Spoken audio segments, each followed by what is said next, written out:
जय श्री कृष्णा। राधे राधे। आज हम सुनेंगे कार्तिक मास महात्म्य के 28वें अध्याय की कथा। बोलिए विष्णु भगवान की जय हो। धर्मदत्त जी ने पूछा कि मैंने सुना है जय और विजय भी भगवान विष्णु के द्वारपाल हैं।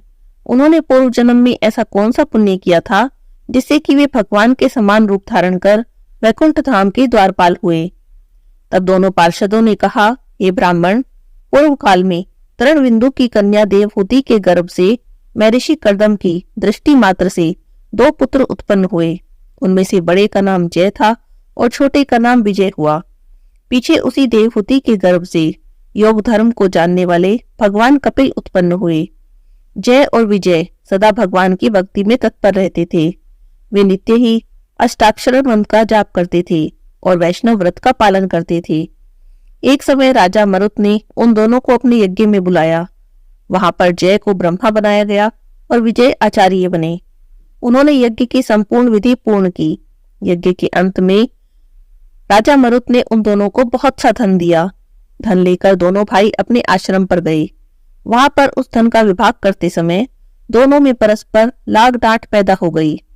जय ने कहा कि इस धन को बराबर बांट लिया जाए, जबकि विजय का कहना था नहीं, जिसको जो मिला है वह उसी के पास रहे। तब जय ने क्रोध में आकर लोभी विजय को श्राप दे दिया, तुम ग्रहण करके देते नहीं हो, इसीलिए ग्रहा अर्थात मगरमच्छ हो जाओ। जय के श्राप को सुनकर विजय ने भी श्राप दिया, तुमने मत से भ्रांत होकर श्राप दिया है, इसीलिए तुम मातंग अर्थात हाथी की योनि में जाओ। तत्पश्चात उन्होंने भगवान से शाप निवृत्ति के लिए प्रार्थना की। श्री भगवान ने कहा, तुम मेरे भक्त हो, इसीलिए तुम्हारा वचन कभी असत्य नहीं होगा। तुम दोनों ही अपने दिए हुए इन श्रापों को भोगकर फिर से मेरे धाम को प्राप्त होंगे। ऐसा कहकर भगवान विष्णु अंतर्ध्यान हो गए। तदंतर वे दोनों गंड नदी के तट पर ग्रहा और गज हो गए। उस योनि में भी उन्हें पूर्व जन्म का स्मरण बना रहा और वे भगवान विष्णु के व्रत में तत्पर रहे। किसी समय वह गजराज कार्तिक मास में स्नान करने के लिए गंड नदी पर आया तो उसी समय ग्रहा ने शाप के हेतु को स्मरण करते हुए उस गज को पकड़ लिया। ग्रहा से पकड़े जाने पर गजराज ने भगवान रमानाथ का स्मरण किया। तभी भगवान विष्णु शंख चक्र और गदा धारण किए वहां पर प्रकट हो गए। उन्होंने चक्र चलाकर ग्रहा को और फिर गजराज का भी उद्धार किया और उन्हें अपने ही जैसा रूप देकर वैकुंठ धाम को ले गए। तभी से वह स्थान हरि क्षेत्र के नाम से प्रसिद्ध हुआ और वे ही दोनों विश्वविख्यात जय और विजय हैं, जो भगवान विष्णु के द्वारपाल हैं। हे धर्मदत्त, तुम भी ईर्ष्या और द्वेष का त्याग करके सदैव भगवान विष्णु के व्रत में स्थिर रहो। समदर्शी बनो। कार्तिक माघ और वैशाख के महीने में प्रातःकाल स्नान करो, एकादशी का व्रत करो, तुलसी के बागीचे की रक्षा करते रहो। ऐसा करने से तुम भी शरीर का अंत होने पर भगवान विष्णु के परम पद को प्राप्त होगे। भगवान विष्णु को संतुष्ट करने वाले तुम्हारे इस व्रत से बढ़कर ना कोई यज्ञ है, ना कोई दान है और ना ही कोई तीर्थ है। ये ब्राह्मण, तुम धन्य हो, जिसके व्रत के आधे भाग का फल पाकर यह स्त्री हमारे साथ वैकुंठ धाम में ले जाई जा रही है। नारद जी कहते हैं, हे राजन, धर्मदत्त को इस प्रकार उपदेश देकर वे दोनों पार्षद कलहा के साथ वैकुंठ धाम को चले गए। धर्मदत्त जीवन भर भगवान के व्रत में स्थिर रहे और देहावसान के बाद उन्होंने अपनी दोनों स्त्रियों के साथ वैकुंठ धाम प्राप्त किया। इस प्राचीन इतिहास को जो कोई भी सुनता है, सुनाता है, वह भगवान की कृपा से उनका सानिध्य प्राप्त करने वाली उत्तम गति को प्राप्त करता है। बोलिए विष्णु भगवान की जय हो। यहाँ पर कार्तिक मास महात्म्य का 28वां अध्याय समाप्त होता है। एक बार की बात है, भगवान नारायण लक्ष्मी जी से चर्चा कर रहे थे। चर्चा के बीच में ही नारायण भगवान लक्ष्मी जी से बोले, लक्ष्मी जी देखो, लोगों में भक्ति कितनी बढ़ गई है। सभी लोग नारायण नारायण का जाप करते हैं। तब लक्ष्मी जी कहने लगी, प्रभु, आपको पाने के लिए नहीं, मुझे पाने के लिए भक्ति बढ़ गई है और मुझे पाने के लिए ही नारायण नारायण का जाप करते हैं। भगवान नारायण कहने लगे, लक्ष्मी जी कैसी बातें कर रही हो, आपको पाना होगा तो लक्ष्मी लक्ष्मी का जाप करेंगे, नारायण नारायण का जाप क्यों करेंगे। तब माता लक्ष्मी कहने लगी, प्रभु, यदि आपको मेरी बात पर विश्वास नहीं तो चलिए परीक्षा कर लीजिए। भगवान नारायण ने एक ब्राह्मण का रूप बनाया और एक गांव में आ गए। एक घर का दरवाजा खटखटाया। जब यजमान ने दरवाजा खोलकर पूछा कि महाराज आप कौन हैं, कहाँ के हैं और मैं कैसे आपकी सेवा कर सकता हूँ, तब भगवान कहने लगे कि हम संत हैं, शहर शहर घूमते हैं, भगवान की कथा करते हैं, तुम्हारे नगर में भी भगवान की कथा करना चाहते हैं, क्या हम तुम्हारे घर ठहर सकते हैं? तब यजमान कहने लगा ठीक है महाराज, जब तक कथा होगी आप मेरे घर में ही रह लेना। गांव के कुछ लोग इकट्ठा हुए और सबने कथा की तैयारी कर दी। पहले दिन कथा में बहुत थोड़े से लोग आए। अब भगवान स्वयं कथा कर रहे थे तो प्रभाव तो होना ही था। बड़ी मधुर कथा सुनाई भगवान ने। संगत बढ़ने लगी। दूसरे दिन तीसरे दिन और ज्यादा लोग कथा में आने लगे। भीड़ देखकर भगवान खुश हो गए कि देखो कितनी भक्ति है लोगों में। उधर माता लक्ष्मी ने सोचा कि चलकर देखूं भगवान क्या कर रहे हैं। माता लक्ष्मी ने एक बुढ़िया माई का रूप बनाया और उसी गांव में आ गई जहां भगवान कथा कर रहे थे। एक महिला कथा में जाने के लिए अपने घर का दरवाजा बंद कर रही थी तो माता लक्ष्मी उसके पास पहुंच गई और कहने लगी, बेटी थोड़ा सा पानी पिला दे, बहुत जोर से प्यास लगी है। तब वो महिला कहने लगी, माता जी मुझे कथा सुनने जाना है, मुझे देर हो जाएगी, मेरी कथा अधूरी रह जाएगी। तब माता लक्ष्मी कहने लगी, बेटी पिला दे थोड़ा सा पानी, थोड़ा समय लगेगा, मुझे बहुत प्यास लग रही है, ऐसा लगता है हमारी प्यास के मेरे प्राण निकल जाएंगे। तब वो महिला लोटा भरकर पानी ले आई। माता लक्ष्मी को पानी दे दिया। माता जी ने पानी पिया, लोटा वापस लौटाया तो ये तो क्या चमत्कार ही हो गया, वो लोटा तो सोने का हो गया। अब यह देखकर महिला हैरान हो गई। सोचने लगी लोटा दिया तो था स्टील का, वापस लिया तो सोने का, ये तो बड़ी चमत्कारी माता जी लगती हैं। अब तो वो महिला माता जी के चरणों के पास ही बैठ गई। हाथ जोड़कर पूछने लगी, माता जी आपको भूख भी तो लगी होगी, कुछ खाने को ले आऊं? तो माता जी ने मना कर दिया तो कहने लगी कुछ फल ही ले आऊं? तब माता लक्ष्मी ने मना कर दिया, कहने लगी जाओ बेटी तुम्हारी कथा का समय हो रहा है, तुम्हारी कथा अधूरी रह जाएगी।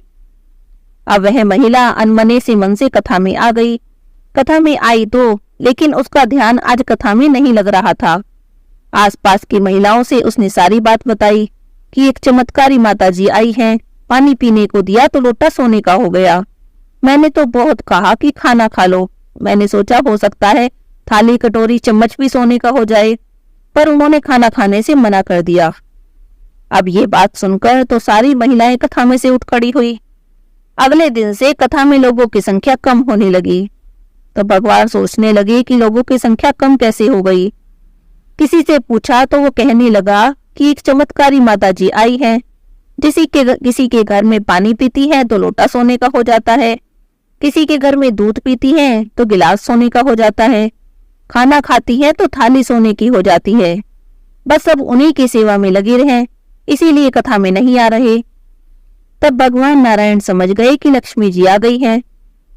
अब ये बात सुनकर जो यजमान जिसके यहाँ भगवान ठहरे हुए थे वो भी कथा में से उठ खड़े हुए और वहां से चले गए।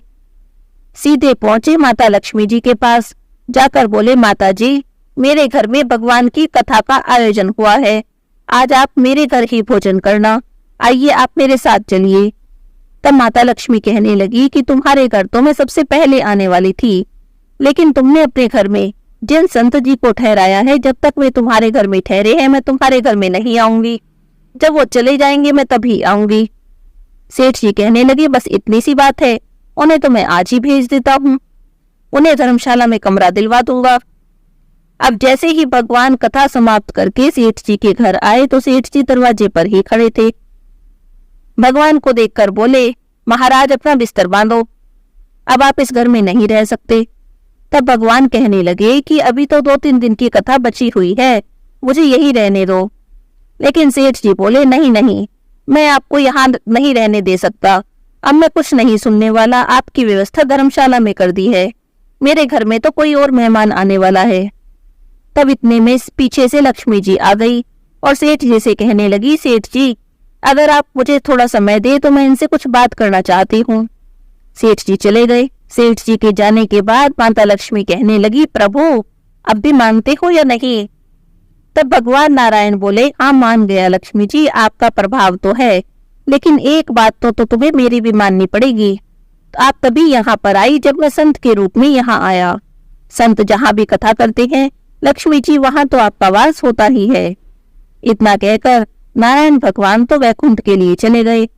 प्रभु के जाने के बाद सेठ जी के घर सभी काम वालों की भीड़ इकट्ठा हो गई। सभी चाह रहे थे कि एक बार ये माता जी हमारे घर आ जाएं। पर ये क्या, लक्ष्मी माता ने तो सेठ जी और गांव वालों से कहा कि अब मैं सब जा रही हूँ। तब सभी लोग कहने लगे कि माता जी ऐसा क्यों, क्या हमसे कोई भूल हो गई, क्या हमसे कोई गलती हो गई? तब माता जी ने उन्हें अपना असली रूप दिखाया और कहने लगी कि मैं लक्ष्मी हूँ और वहीं रहती हूँ जहाँ नारायण का वास होता है। आपने नारायण को ही निकाल दिया, फिर मैं यहाँ कैसे रह सकती हूँ? और ऐसा कहकर माता लक्ष्मी भी वहां से चली गई। इसीलिए तो कहा जाता है, जहाँ नारायण की पूजा होती है लक्ष्मी जी का वास भी वहीं होता है। बोलिए लक्ष्मी नारायण भगवान की जय हो। विष्णु भगवान की कहानी। एक सेठ सेठानी थे। सेठानी विष्णु भगवान की पूजा करती थी, लेकिन सेठ को ये सब पूजा पाठ अच्छा नहीं लगता था। एक दिन सेठ ने गुस्से में आकर सेठानी को घर से निकाल दिया। सेठानी चलते चलते जंगल में पहुंच गई। वहां 4 आदमी मिट्टी खोद रहे थे। सेठानी ने वहां जाकर कहा, भाई मुझे नौकरी पर रख लो। तब उन्होंने उसे नौकरी पर रख लिया। मिट्टी खोदने से सेठानी के हाथों में छाले पड़ गए, उसके सिर के बाल उड़ गए। तब वे आदमी कहने लगे, बहन तुम अच्छे घर की लगती हो, तुम हमारे घर का काम कर दिया करो। तब वे उसे अपने घर ले गए। रोजाना 4 मुट्ठी अनाज लाते और चारों बांट कर खाते। तब सेठानी कहने लगी कि कल से 8 मुट्ठी अनाज लाना। अगले दिन से वो 8 मुट्ठी अनाज लाने लगे। तो सेठानी पड़ोसन से आग मांग लाई और उसने भोजन बनाया। विष्णु भगवान को भोग लगाया और सबको भोजन परोसा। तब भाई बोले, बहन आज भोजन तो बहुत ही स्वादिष्ट लग रहा है। तब बहन कहने लगी कि भगवान का झूठा है, स्वादिष्ट तो होगा ही। उधर सेठ भूखा मरने लगा। सब कहने लगे कि सेठ तो सेठानी के भाग का खाता था। सेठ सेठानी को ढूंढने के लिए निकल पड़ा। ढूंढते ढूंढते उसी जंगल में आ गया। वहां आकर उसने उन्हीं 4 आदमियों को मिट्टी खोदते देखा। तब वह भी कहने लगा, भाई मुझे नौकरी पर रख लो। तब वे कहने लगे कि चल भाई तू भी मिट्टी खोद ले। वह मिट्टी खोदने लग गया। उसके भी हाथों में छाले पड़ गए और उसके सिर के बाल उड़ गए। तब वे आदमी कहने लगे, भाई तुम अच्छे घर के लगते हो, तुम हमारे घर चलो। वे उसे अपने घर ले आए। वहां जाकर सेठ ने सेठानी को पहचान लिया, लेकिन सेठानी ने नहीं पहचाना क्योंकि वह तो घूंघट में रहती थी। सेठानी ने भोजन बनाया, विष्णु भगवान को भोग लगाया और सबको भोजन परोसने लगी। जब सेठ की थाली परोसने लगी तो विष्णु भगवान ने हाथ पकड़ लिया। तो भाई बोले, बहन ये क्या कर रही हो? तब बहन बोली, भाई मैं तो कुछ भी नहीं कर रही, मेरा तो हाथ विष्णु भगवान ने पकड़ लिया है। तब भाई बोले कि हमें भी अपने भगवान के दर्शन कराओ। तब सेठानी ने भगवान से प्रार्थना की तो विष्णु भगवान ने सबको दर्शन दे दिए। सेठ ने सेठानी से माफी मांगी और भाइयों ने बहन को बहुत सा धन देकर विदा कर दिया। सेठ सेठानी दोनों मिलकर विष्णु भगवान की पूजा करने लगे। उनके घर में अन्न धन के भंडारे लग गए। इस कहानी को नियम से सुनने से 1 साल तक कहानी कहकर विष्णु भगवान का पीला पीताम्बर, पाव भर चने, पाव भर गुड़ और 5.25 रुपए, लक्ष्मी जी के श्रृंगार का सामान और साड़ी, दक्षिणा सब मंदिर में देने से घर में अन्न धन के भंडारे भर जाते हैं। बोलिए विष्णु भगवान की जय हो। कार्तिक के महीने में सुनी जाने वाली नित्य नेम की सीता माता की कहानी। राम आए लक्ष्मण आए, देश के पुजारी आए, निता नेम का नेम लाए, आओ राम बैठो राम, माखन मिश्री खाओ राम, दूध बताशा पियो राम, सूत के पलका पोटो राम, शाल दुशाला ओढ़ो राम, राम संवारे सबके काम, खाली घर भंडार भरेंगे, सबका बेड़ा पार करेंगे। श्री राम जय जय राम, श्री राम जय जय राम। सीता माता कहानी कहती थी और श्री राम सुनते थे। एक दिन भगवान राम को किसी काम से बाहर जाना पड़ गया तो सीता माता कहने लगी कि भगवान मेरा तो 12 वर्ष का नित्यनेम है, मैं अपनी कहानी किसे सुनाऊंगी। तब भगवान बोले, ऐसा करना, कुएं की पाल पर जाकर बैठ जाना, औरतें पानी भरने आएंगी तो तुम्हारी कहानी भी सुन लेंगी। बोली, अच्छा। सीता माता कुएं पर जाकर बैठ गई। एक बहू आई, रेशम जरी की साड़ी पहन रखी थी, सोने का घड़ा ले रखा था। तो सीता माता कहने लगी कि बहन, मेरा 12 वर्ष का नितनेम सुन ले। तब बहू बोली कि मैं तेरा 12 वर्ष का नितनेम सुनूंगी तो मुझे देर हो जाएगी, घर जाने पर सास लड़ेगी। उसने कहानी नहीं सुनी। घर आई तो रेशम जरी की साड़ी फट गई, सोने का घड़ा मिट्टी का हो गया। सास कहने लगी कि बहू, किसका दोष सिर ले आई? तब बहू बोली, सासू जी, दोष क्या, कुएं पर एक औरत बैठी थी, कह रही थी मेरी कहानी सुन ले, मैंने नहीं सुनी तो ऐसा हो गया। अगले दिन सास वही साड़ी पहन कर गई और वही घड़ा ले गई। सीता माता कुएं पर बैठी पाई, कहने लगी मेरी कहानी सुन ले। तो सास बोली, कहानी एक बार छोड़ 4 बार सुनो। तब सीता माता कहानी कहने लगी। राम आए लक्ष्मण आए, देश के पुजारी आए, निता नेम का नेम लाए, आओ राम बैठो राम, तपी रसोई जिम्मो राम, माखन मिश्री खाओ राम, दूध बताशा पियो राम, सूत के पलका मुठो राम, शाल दुशाला पुठो राम, शाल दुशाला ओढ़ो राम, जब बोलूं जब राम ही राम, राम संवारे सबके काम, खाली घर भंडार भरेंगे, सबका बेड़ा पार करेंगे, श्री राम जय जय राम, श्री राम जय जय राम। तब वह कहने लगी कि बहन, कहानी तो बहुत अच्छी है। घर गई तो रेशम जरी की साड़ी हो गई और सोने का घड़ा हो गया। तब बहू पूछने लगी, सासू जी, तुम वापस कैसे कर लाई? तब सास ने कहा, बहू, तू दोष लगा आई थी और मैं दोष उतार आई हूं। ऐसी वो कौन थी? वो सीता माता थी, पुराने से नया कर देती है, खाली घर भंडार भर देती है, लक्ष्मी जी का वास कर दे और जो भी मन में इच्छा हो उसे पूरी कर देती है। अच्छा सासू जी, ऐसी कहानी तो मुझे भी सुना दो। ले भाई, तू भी सुन ले। अब सास ने कहानी कही, बहू ने सुनी।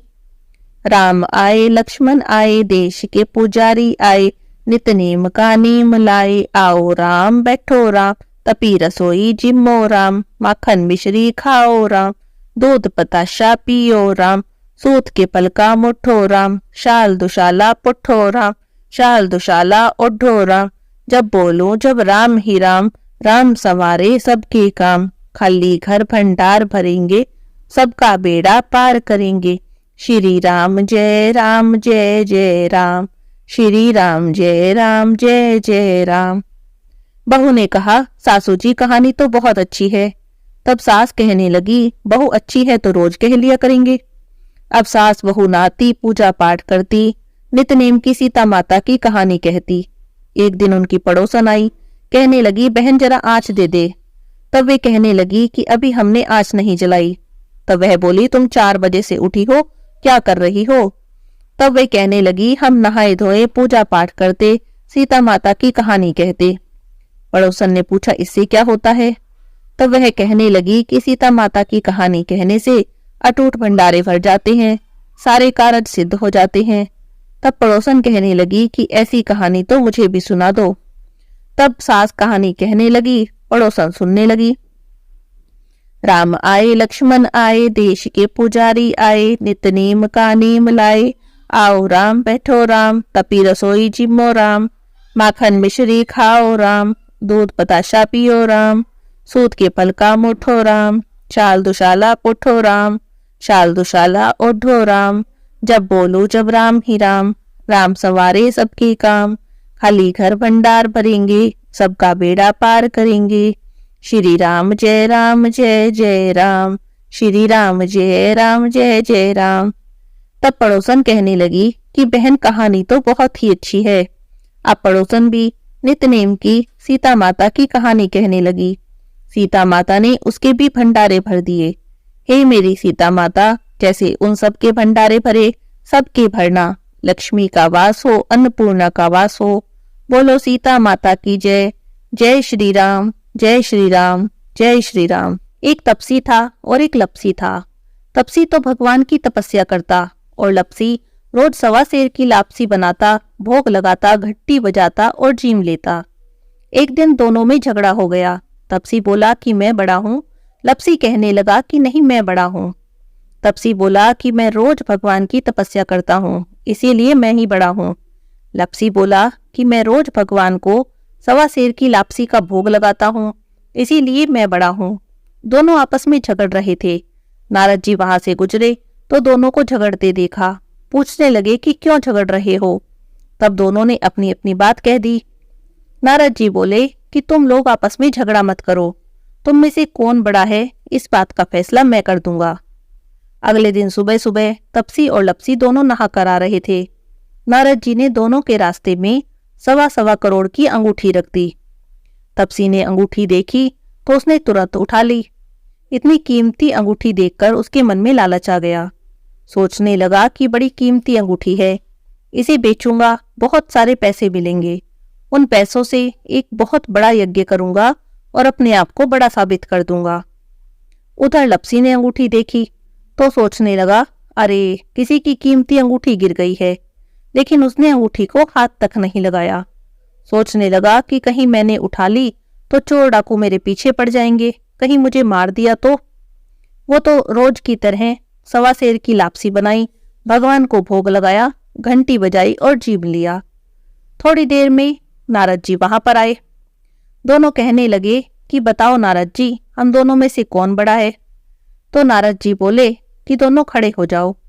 दोनों खड़े हो गए। जैसे ही दोनों खड़े हुए, तपसी के पैर के नीचे से अंगूठी निकली जो उसने तपस्या करते टाइम अपने पैर के नीचे छुपा ली थी। तो नारद जी तपसी से बोले कि इतनी तपस्या कर ली तूने, पर तेरे मन का लालच अभी तक नहीं गया। जा, अब तुझे तेरी तपस्या का भी कोई फल नहीं मिलेगा। इतना सुनना था कि तपसी तो जोर जोर से रोने लगा। रोते रोते नारद जी के पैरों में गिर गया।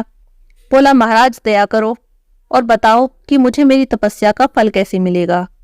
तब नारद जी बोले कि जो अपने घर में गाय कुत्ते की रोटी नहीं बनाएगा तो उसकी तपस्या का फल तुझे मिल जाएगा।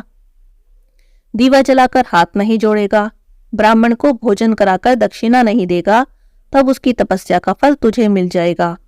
साड़ी देकर भेंट नहीं देगा तो उसकी तपस्या का फल तुझे मिल जाएगा। जो सारी कहानी कहकर तेरी कहानी नहीं कहेगा, तब उसके सारे पुण्य सारे फल तुझे मिल जाएंगे।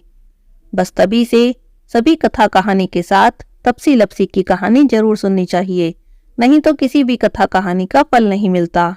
कार्तिक महीने के शनिवार की कहानी। बोलिए शनिदेव महाराज की जय हो। किसी गांव में एक ब्राह्मण रहता था। उसका रोज पाठ करने का नियम था। पाठ करने के बाद ही कुछ अन्न पानी ग्रहण करता था। एक दिन की बात है, ब्राह्मण पाठ करने जा रहा था तो रास्ते में शनिश्चर महाराज मिले। ब्राह्मण ने पूछा, महाराज कहाँ जा रहे हो? तो शनिश्चर भगवान बोले कि मैं तो राजा के लगने जा रहा हूँ। ब्राह्मण ने सोचा कि शनिश्चर भगवान राजा को लगेंगे, सारी प्रजा दुखी होगी। तो शनिश्चर भगवान से कहने लगा कि तुम राजा के मत लगो, मेरे लग जाओ। तो शनिश्चर भगवान बोले, तो बताओ कितने समय के लिए लगूं? ब्राह्मण कहने लगा कि 7 साल की ना ओटी जाए, 5 साल की ना ओटी जाए, 2.5 साल की ना ओटी जाए, 1.25 साल की ना ओटी जाए। उसने 1.25 पहर की ओट ली और कहने लगा कि 1.25 पहर के लिए मेरे लग जाओ। नदी किनारे जाकर बैठ गया और सोचने लगा कि 1.25 पहर तो मेरी पूजा में ही बीत जाएगा। मैं पूजा पाठ करता रहूंगा, शनिदेव मुझे लग जाएंगे, इससे किसी का अनिष्ट भी नहीं होगा। तो आसन बिछाकर बैठ गया और पाठ करने लगा। ओम नमो भगवते वासुदेवाय नमः। ओम नमो भगवते वासुदेवाय नमः। ओम नमो भगवते वासुदेवाय नमः। इस तरह कह कह के माला फेरने लगा। पाठ के बीच में ही उसने देखा कि नदी में 2 मतीरे बहे जा रहे हैं, तो उसने निकाल कर रख लिए। घर ले जाकर बच्चों को दूंगा, बच्चे खुश हो जाएंगे। अब ब्राह्मण को तो शनिदेव की 7.5 लग रही थी, तो 7.5 के फेर से वो मतीरे राजा के लड़कों के सिर बन गए। तो एक आदमी वहां से जा रहा था, उसने देखा कि राजा के लड़कों के सिर काट कर रखे हैं। तो उसने ब्राह्मण से पूछा कि ये तुमने क्या किया? ब्राह्मण कहने लगा, किसी से कहना मत, मुझे दशा लग रही है, उसी के कारण ये माया फैली है। ये तो मतीरे हैं, राजा के लड़कों के सिर जैसे तुम्हें दिखते हैं। उसको विश्वास नहीं हुआ। उसने 1 से कहा, 2 से कहा, तो सारे नगर में फैल गई। अब राजा तक बात पहुंची। राजा ने आदेश दे दिया कि ब्राह्मण को सूली पर चढ़ा दो। राजा के आदेश पर सैनिक ब्राह्मण को सूली पर चढ़ाने लगे। सोने की घड़ाई वो टूट गई, चांदी की घड़ाई वो टूट गई, तांबे की घड़ाई वो भी टूट गई, और लोहे की गड़वाई तो वो भी टूट गई। जो भी सूली गड़वाते वो टूट जाती। इतने में उसका 1.25 पूरा हो गया। राजा के लड़के खेलते खेलते महलों में आ गए। जब रानी ने अपने बच्चों को सही सलामत देखा तो राजा से बोली कि महाराज, ब्राह्मण तो सूली पे चढ़ा दिया होगा, अब तो हमें पाप लग गया, हमारा पाप कैसे उतरेगा। अब राजा जी भागे भागे गए। जाकर देखा तो ब्राह्मण तो पाठ कर रहा है। अब ब्राह्मण कौन सा ज्ञान विज्ञान जाने था। वो कहने लगा कि ये सब मैंने कुछ नहीं किया, मैं तो पाठ करने जा रहा था। रास्ते में शनिश्चर महाराज मिले तो मैंने पूछा कहाँ जा रहे हो, तो कहने लगे कि राजा के लगने जा रहा हूँ। मैंने सोचा राजा के लगेगी सारी प्रजा दुखी होगी, तो मैंने कहा कि तुम मेरे लग जाओ। अब शनिश्चर भगवान ने कहा कि 7 साल की ना उठी जाए, 5 साल की ना उठी जाए, 2.5 साल की ना उठी जाए, 1.25 साल की ना उठी जाए। तो मैंने 1.25 की ओट ली। शनिश्चर महाराज ने 1.25 में ही मुझे ऐसे रंग दिखा दिए। अब सभी पूछने लगे तो शनिश्चर भगवान की दशा उतरेगी कैसे। सोने चांदी का दान, तांबे लोहे का दान, पीतल का दान राजा तो कर लेगा, गरीब कैसे करेगा। तब ब्राह्मण कहने लगा कि गरीब तेल की पाली, गुड़ की डली डकोत को दे दे, 7 बार पीपल में जल चढ़ा दे और कह दे शनिदेव मोटा कभी न आवे टूटा, शनिवार की घड़ी घड़ी ले 70 बला टले। ऐसे 7 बार कह दे, 7 बार जल चढ़ा दे तो सारी बला टल जाए। हे शनिदेव भगवान, जैसे आपने ब्राह्मण को रंग दिखाए ऐसे रंग किसी को भी न दिखाना, सब पर अपनी कृपा बनाए रखना और सबकी मनोकामना पूरी करना। बोलिए शनिदेव भगवान की जय हो। तुलसी महारानी नमो नमो, हरि की पटरानी नमो नमो।